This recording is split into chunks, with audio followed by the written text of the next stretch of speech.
Good morning, everyone. We're going to begin with Angels We've Heard on High, number 231. Please stand.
Thank you. It's so lovely to hear the choir.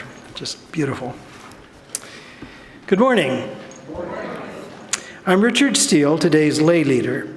I welcome all to the Unitarian Universalist Church of Spokane, including those who are in person with us in the sanctuary, remote attendees who are connected via our streaming feed, and those who are using Zoom to participate interactively from Canada, the United States, and elsewhere in the world. We welcome you all. Today we have a guest speaker, the current president of the Spokane Veterans for Peace, Rusty Nelson. Rusty is a war baby, born in Georgia while his father was serving as a Navy chaplain in the Pacific during World War II. He grew up in the Bible Belt, Georgia, Florida, and Arkansas, and graduated in 1966 from Presbyterian College in South Carolina with a degree in English. He entered the Army with an ROTC commission and served in Vietnam. It was in the early 70s, while driving around Croatia with his brother, that he met his future wife, Nancy, who was one of 3 hitchhikers in need of a ride. I like that part of it. It's kind of serendipity meets karma. In 1981, he and Nancy moved from Minneapolis to Spokane, where they joined the Mennonite Church, one of the traditional peace churches. Until 2009, Rusty was director of the Peace and Justice Action League, PJALS, here in Spokane. Issues that Rusty and Nancy have promoted over the years, including ending apartheid in South Africa, that was successful, oppression in Central America, racism in the USA, the nuclear arms race, the death penalty, and war after war. They've also advocated for women's rights, a living wage, fair trade, and other forms of economic justice. Please join me today in welcoming Rusty to our pulpit.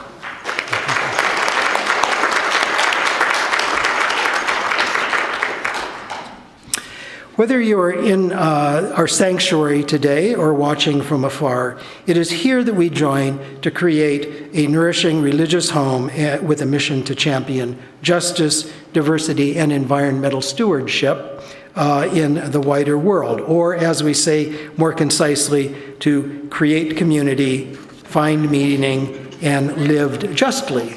We've changed that recently. Now, I want to draw your attention also to the fact that on December 24th, we will be having a Cosmic Advent service for those who will be around and are interested in that. Now, please take a few minutes to greet one another.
We turn now from our informal greetings to formally begin our service by lighting our chalice, the symbol of Unitarian Universalism, of our unity and solidarity, of our openness and inclusion, of our community and individuality.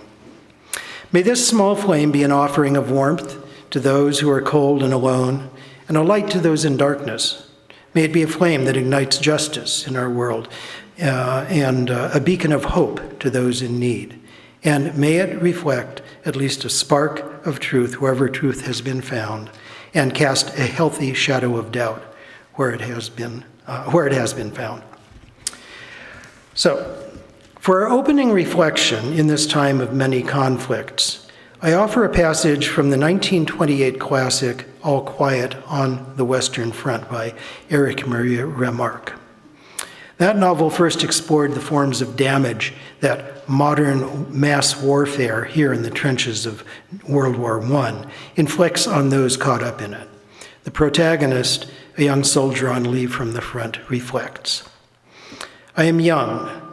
I am 20 years old, yet I know nothing of life but despair, death, fear, and fatuous superficiality cast over an abyss of sorrow. I see how peoples are set against one another, and in silence, unknowingly, foolishly, obediently, innocently slay one another. I see that the keenest brains of the world invent weapons and words that make it yet more refined and enduring. And all the men of my age throughout the whole world see these things. All my generation has experienced these things with me. What would our fathers do if we suddenly stood up and came before them and proffered our account? What do they expect of us if a time ever comes when the war is over?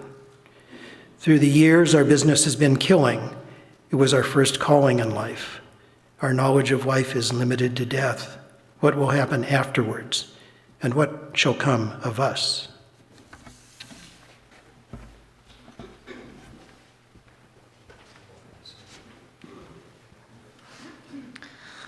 Please stand, join me for number 73.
One further announcement I wanted to make with regard to the solstice service, which is next Sunday, is that will be in the evening. It is Sunday, but there will be no morning service next Sunday. The solstice service in the evening will be the soul service in the church.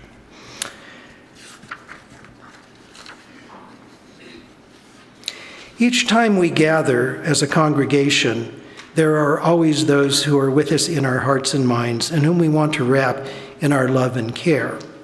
We light a candle for them this morning. One candle we light for Clay Evans and Charlotte Strite, in memory of Charlotte's sister Carol, who recently died here in Spokane, as current news reports are covering. Some of you may remember Clay and Charlotte, as I do, as engaged congregants here before their move from Spokane to Big Fort, Montana. We also light a candle for all the people of Ukraine who are fighting and dying in the Russian war of aggression.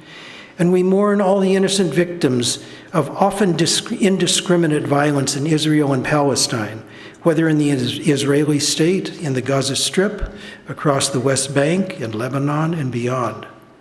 Let us share a moment of silence, embracing others who are here in our hearts. You are welcome to say their names, those named aloud and those remembered in the silence we hold in our community of compassion.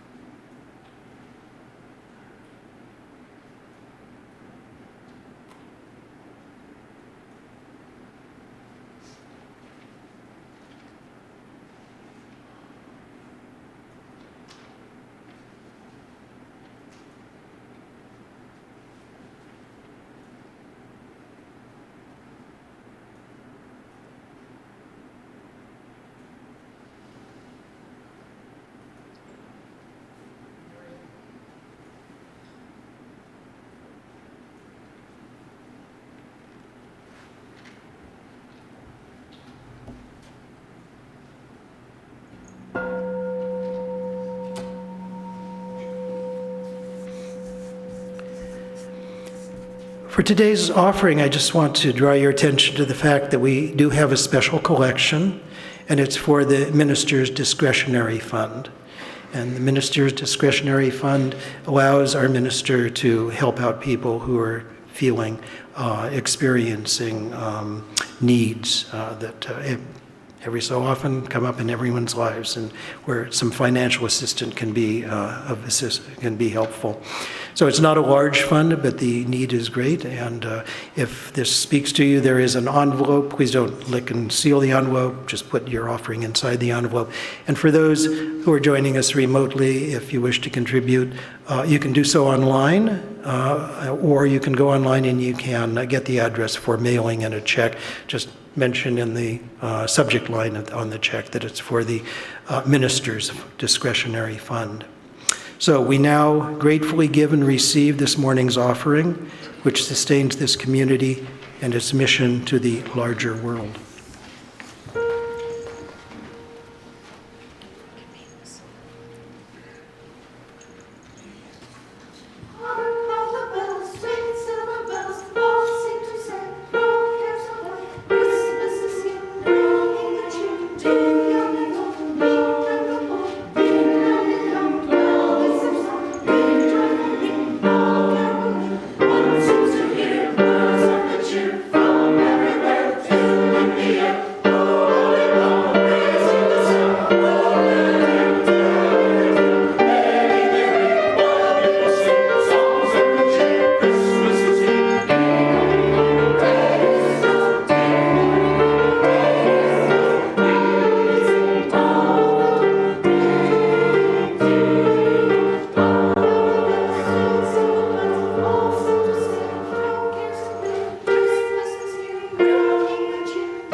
At this time, I'd like to invite any children up for our time for all ages. Come on down. And thank you, choir, for that lovely rendition. That always reminds me of the 1980s claymation. Does anybody know that version? The little bells, and they're so goofy. I see a couple of nods. Okay. Well, today's Time for All Ages story is a children's Christmas sermon by Gary Kowalski. You never know how things will turn out. Sometimes big events have very small beginnings. A little acorn can turn into a giant oak tree, for example, but you'd never guess from looking at that acorn that it had all that potential hidden inside. Long ago, Jesus talked with people about that very idea. The people he associated with were folks like himself, farmers and fishermen and laborers who worked for a living, so he usually spoke in terms that would be familiar to them. For instance, he talked about faith being like a mustard seed, which he said was the smallest of all seeds. Well, we looked it up on Wikipedia, and a mustard seed isn't actually the smallest. An orchid has such a small seed that it's practically like a grain of dust. But the mustard seed is still pretty small. And Jesus might have chosen to talk about it because a mustard is one of those plants that's practically like a weed. One plant can produce hundreds of seeds. And once it gets a toehold in a field or a garden, it starts to spread and spread, so much that several states like Oregon and Virginia and North Carolina have actually classified it as an invasive species, which means that it's a species that tends to go and take over everywhere. It looks small, but looks can be deceiving. And I know that as someone who's lived her life as 5'3" for most of it. And if you had faith like a mustard seed, Jesus said, you could move mountains. That's the way he talked, very poetically, helping people picture things in their minds. But what he meant was that if one person, just one person, had the courage to do what's right, it could sometimes change everything and even make a revolution. Reminds me a little of Rosa Parks. Have you ever heard of her? Yes. She is someone who, like many people, said to the driver of a bus, "No, I won't go to the back." And it doesn't sound like much, but it took a lot of guts at the time. Rosa had faith like a mustard seed, and she moved mountains. Jesus also talked about the kingdom of God, which he compared to yeast in a loaf of bread. And a grain of yeast is really little, probably even smaller than an orchid seed. Typical grain is 3 to 4 micrometers in diameter. I don't even think I can show you that with my fingers, because a micrometer is 1,000th of a millimeter, so small you can't even see it. Now, even though the people that Jesus talked with were farmers and folks who worked with their hands, they would have been familiar with kings because there were plenty of them around in those days, emperors and pharaohs and Caesars and whatnot, and they loved to be seen. They'd stamp their faces on the money, they'd erect giant statues of themselves in the town square, they'd dedicate temples and festivals to themselves. They did everything they could to advertise their own power and let people know about what great armies they commanded. But Jesus said the real force that commands the world can't be seen. It's behind the scenes, like yeast. You stir a little into some warm water and mix that up with flour. And then with a little patience, the bread starts to rise, to expand in a way that's almost unstoppable. And the people listening thought to themselves, well, we're not kings, we don't have armies, but maybe we do have some power after all. It's kind of like a baby. At least that's what the Christmas story tells us. There's nothing more tiny and nothing more helpless. But one child, even a child born into a barn, to a family that was basically homeless, without much money, can change the world for the better and alter the course of history. There's power in all of us. We have more leverage than we imagine. And even the smallest of us can make a big difference in other people's lives. That's what Jesus taught. Merry Christmas, and join me now in singing the children out to Children's Chapel.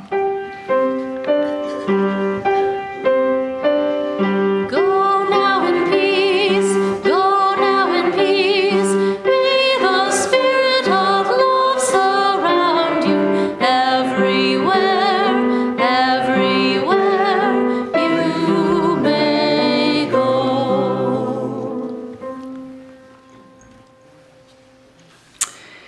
As we prepare for meditation, I invite you to find a comfortable position, relax, breathe deeply, and reflect on these words of Desmond Tutu, a champion of the Truth and Reconciliation Commissions launched after the end of apartheid in South Africa to help achieve the closure that is required to foster societal healing.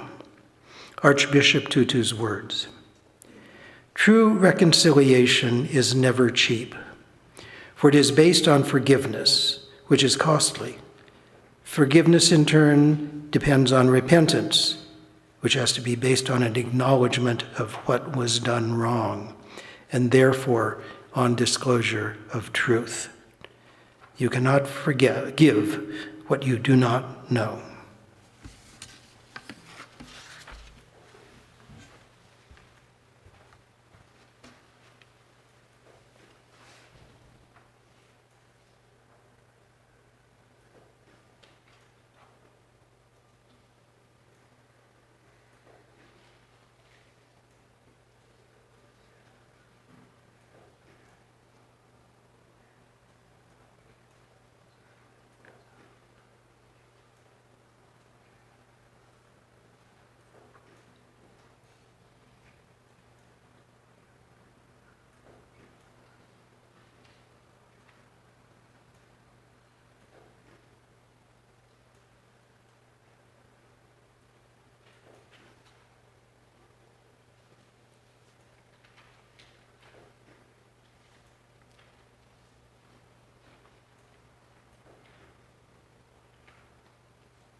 Good morning. It's a little awkward to have a formal introduction. At this point in my life, it reminds me that Nancy is trying to get me to write my obituary. She doesn't want to get stuck with that in case she outlives me. That used to be a dark joke because of her terminal diagnosis about 30 years ago. Now she's operating under another terminal diagnosis and still breathing down my relatively healthy neck. I did write a poem about the obituary thing, though. I call it autobituary. It's not bad for a piece that's based on procrastination. Before I get lost in my procrastination, and speaking of obituaries, I have to mention another loss to this wonderful congregation, Wayne Atwood. And I could go into Wayne Atwood stories or other stories about people that I've known through this congregation. And storytelling is one way to get across a sermon, but it's one that I can't afford to in less than a 3 or 4 hour time block, so I won't go there. Thank you for inviting me and welcoming me. From Shalom Church and Spokane Veterans for Peace, I bring greetings of the season, and I hope the greetings will become joy and peace and blessings for you throughout the season and the year. Shalom and salam. Community peacemaker teams, a Mennonite project with a well-established Palestinian accompaniment program, asked that Christians in the United States not celebrate Christmas this year. It's a hard ask, and it's kind of like the no buying day or buy nothing day falling on the same date as the festival for what is it? The term, anyway, that was at the community building, as usual, involving Ganesh Hamal and many of those items. That just doesn't kind of fit out for most of us. The Friends of Sabeel North America asked that preachers in the U.S. preach about the Palestinian-Israel situation. Now, preaching to Unitarians seems a little strange to me. You call it a sermon.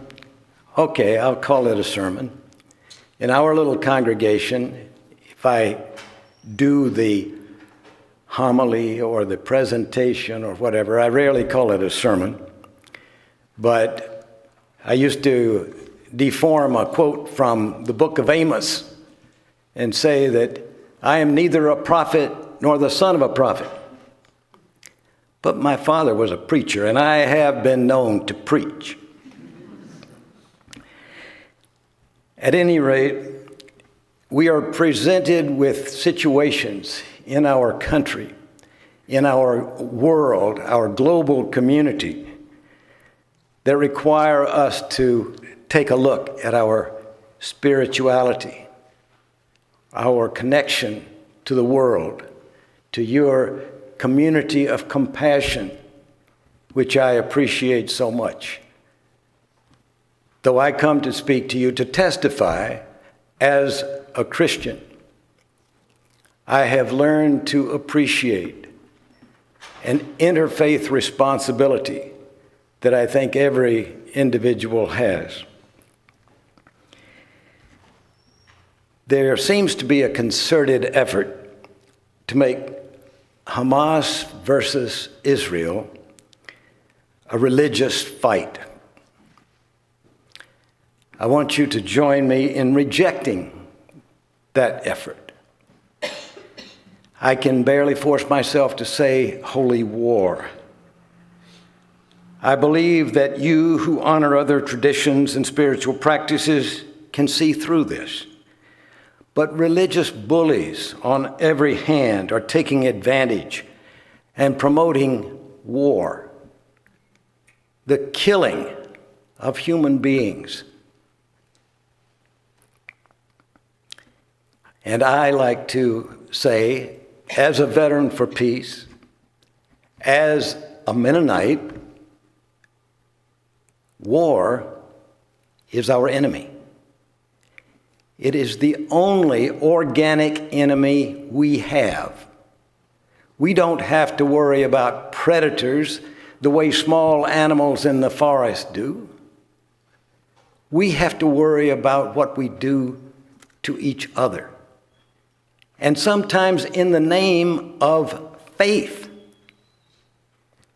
It's all very much distorted. And we have this term, Zionism, that people have finally begun to recognize.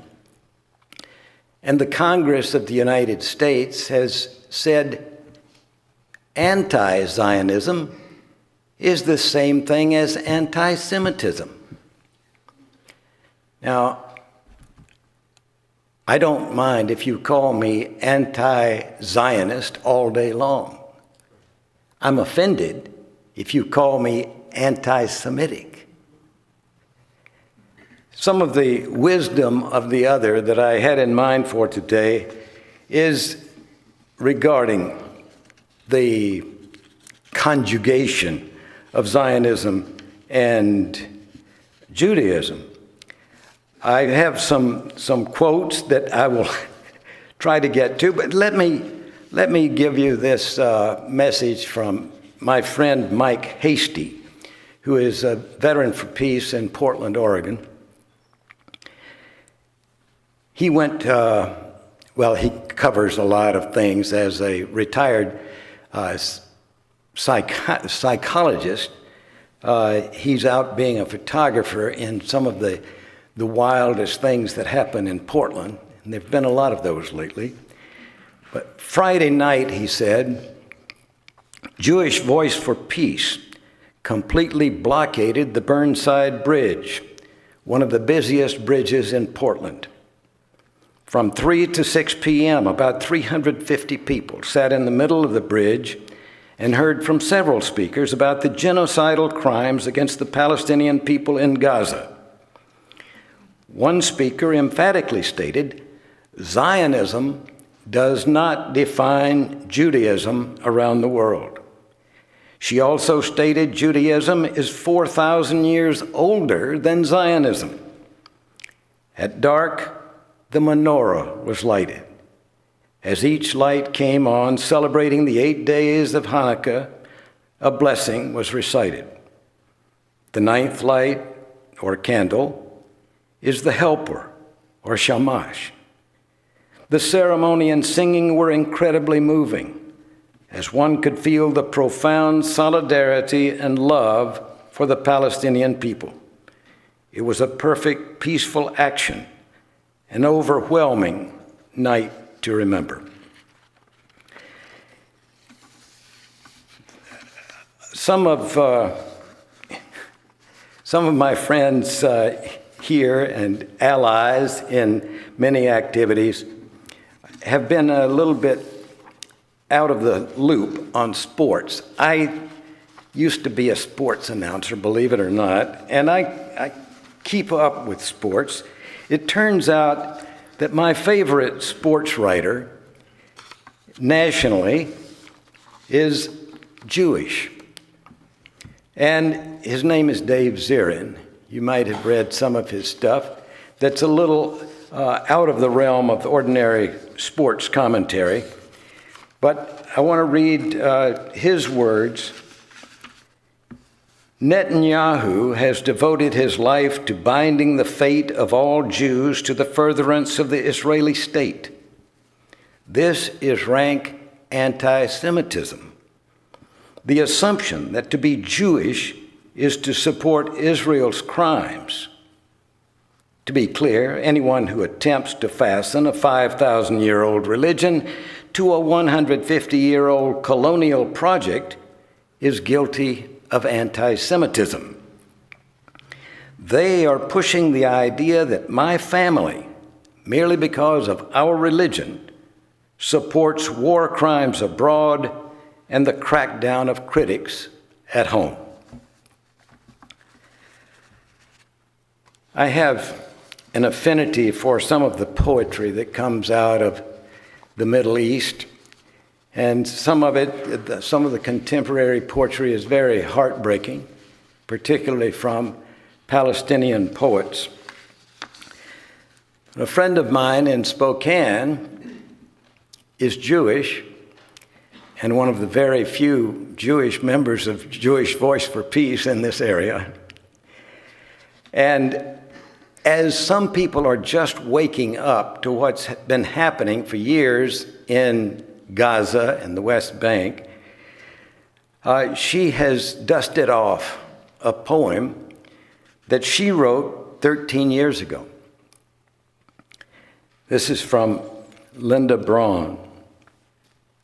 Remains in Gaza, each with a name.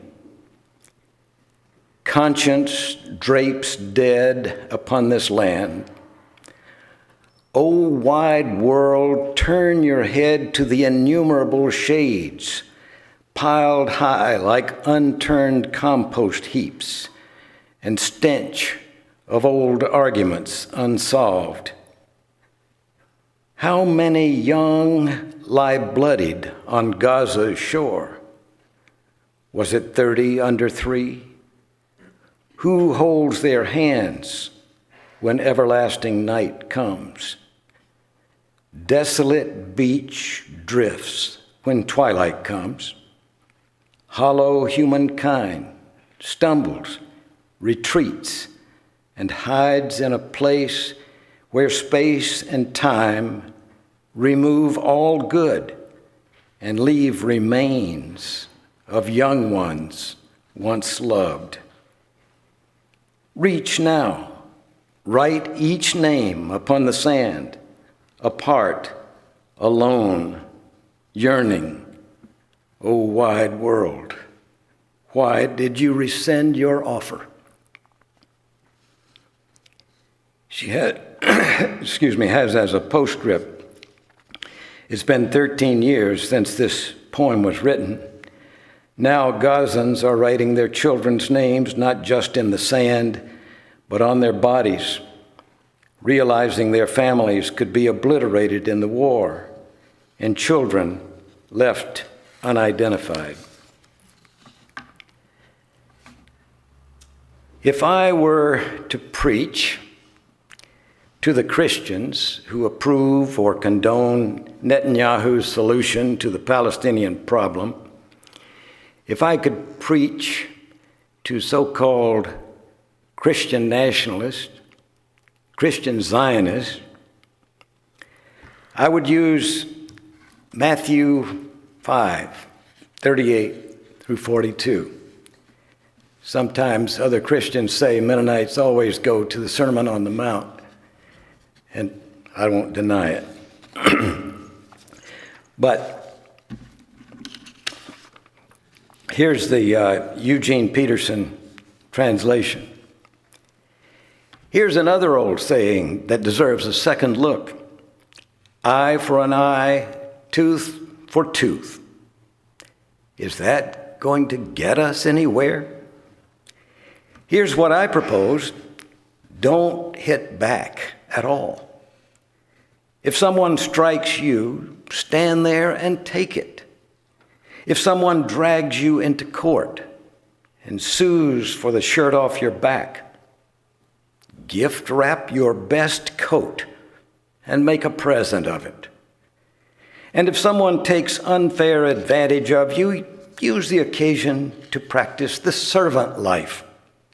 No more tit for tat. Live generously.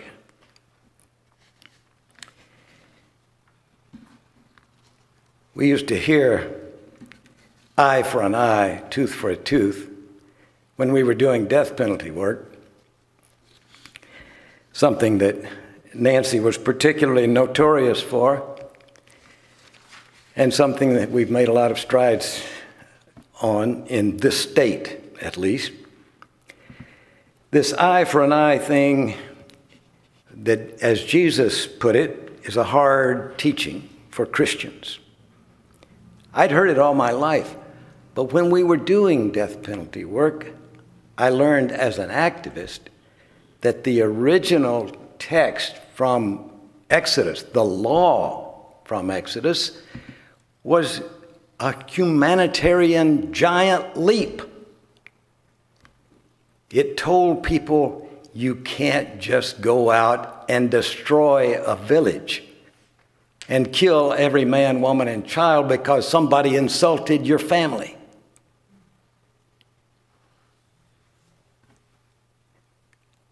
I call fraud on Netanyahu. I call fraud on the Israeli leaders who say they are protecting Judaism by going after Hamas no matter who gets killed, no matter what kind of bombs they choose to use, no matter that they tell people to run and hide and then bomb them on their way as they run. This is against Judaism.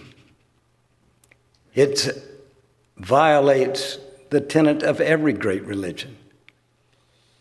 It may not violate the terms of Zionism, but Zionism, a colonial project, should have been dissolved in 1948. What was the goal of Zionism? Was it not the establishment of a Jewish state? I feel that NATO is the same way. NATO should have been dissolved as soon as the Soviet Union dissolved. The North Atlantic countries who joined that were supposedly doing it to defend themselves against the Soviet Union.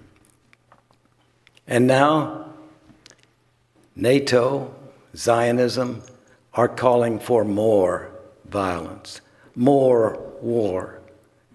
And they propose to represent us in that, and so I ask for you to join me in the resistance of it and in finding other ideas, other philosophies, other wisdom.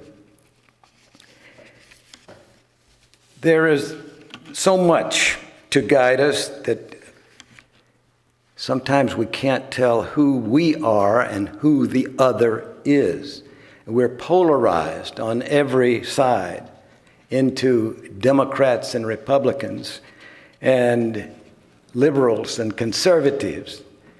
We get new terms like progressive to get in there to try to give us some wiggle space, but we're still continually polarized. And so the other is always suspect or always to blame. We haven't always been from different planets, even if we were poles apart. Moderates have not always been refugees from extremism. There's a quote that I found recently from a colleague of mine in Veterans for Peace. I seek the comfort of our sameness before I become distracted by our differences. It's a man named Will Covert who's been involved in a lot of high energy actions with Veterans for Peace.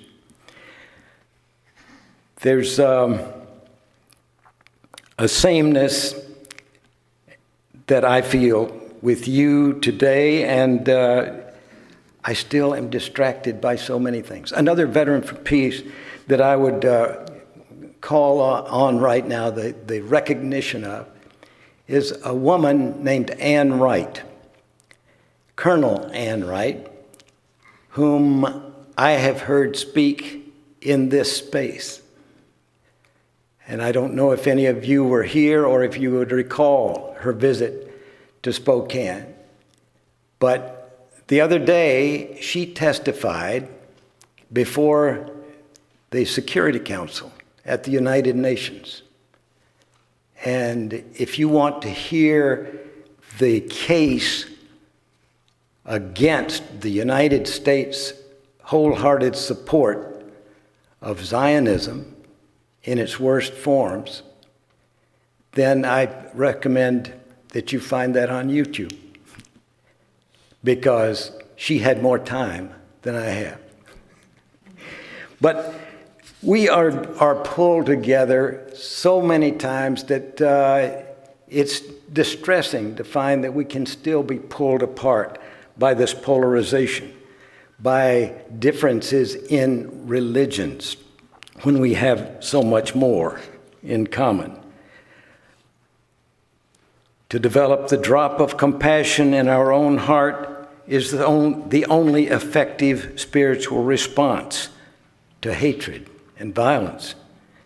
That's Thich Nhat Hanh, representing another great world religion. From the Talmud, do not be daunted by the enormity of the world's grief. Do justly now. Love mercy now. Walk humbly now. And for the Palestinians, Nelson Mandela said in the 90s, we know too well that our freedom is incomplete without the freedom of the Palestinians. And that reflects things Martin Luther King said. Many of these things, to me, bring back some of the words of Martin Luther King. When I was growing up, Martin Luther King was 15 years older than I, just like Wayne Atwood was. There's so many things that we had in common. His father was a preacher in Georgia. Mine was too. But we were separated by a ridiculous social system. And it took me until his death in 1968, when I was in Vietnam, totally disregarding what he had said a year before at Riverside Church about war, about the Vietnam War. We were divided. He was the other. And then I became the other. And so we still are compelled to look to the other for wisdom. And in doing that, I think that we can build our case for peace. I feel very welcomed by the little sign out in front of your church. This church that has been so welcoming to me and some of my efforts that seemed like was tilting at windmills at times. So I thank you very much for allowing me to come and share with you and vent, preach. That's my sermon.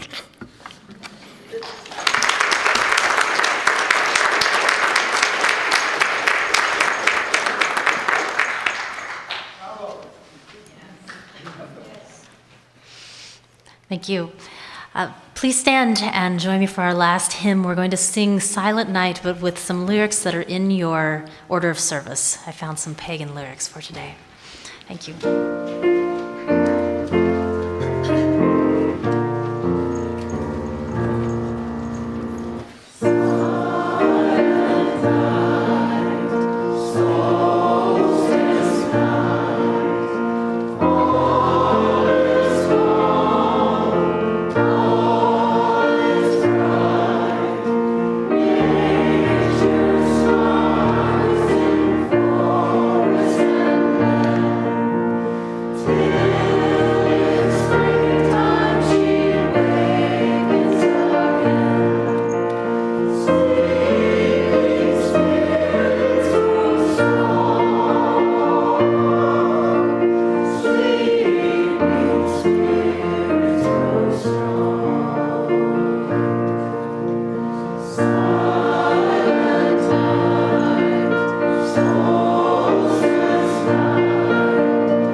our benediction, I offer the words of Thich Nhat Hanh, Zen master, teacher, and advocate for peace activism in society. You who are journalists, writers, citizens, you have the right and the duty to say to those you have elected that they must practice mindfulness, calm and deep listening, and loving speech. This is a universal thing, taught by all religions. Amen.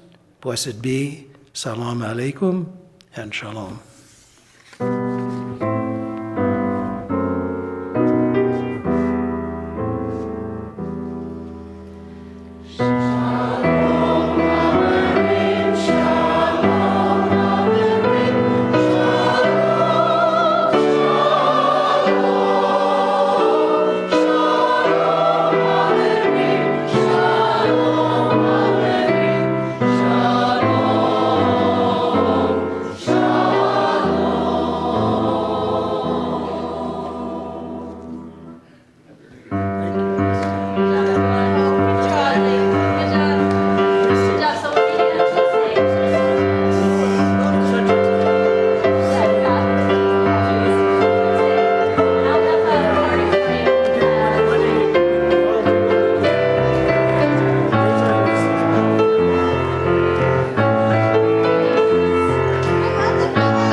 Those are yours.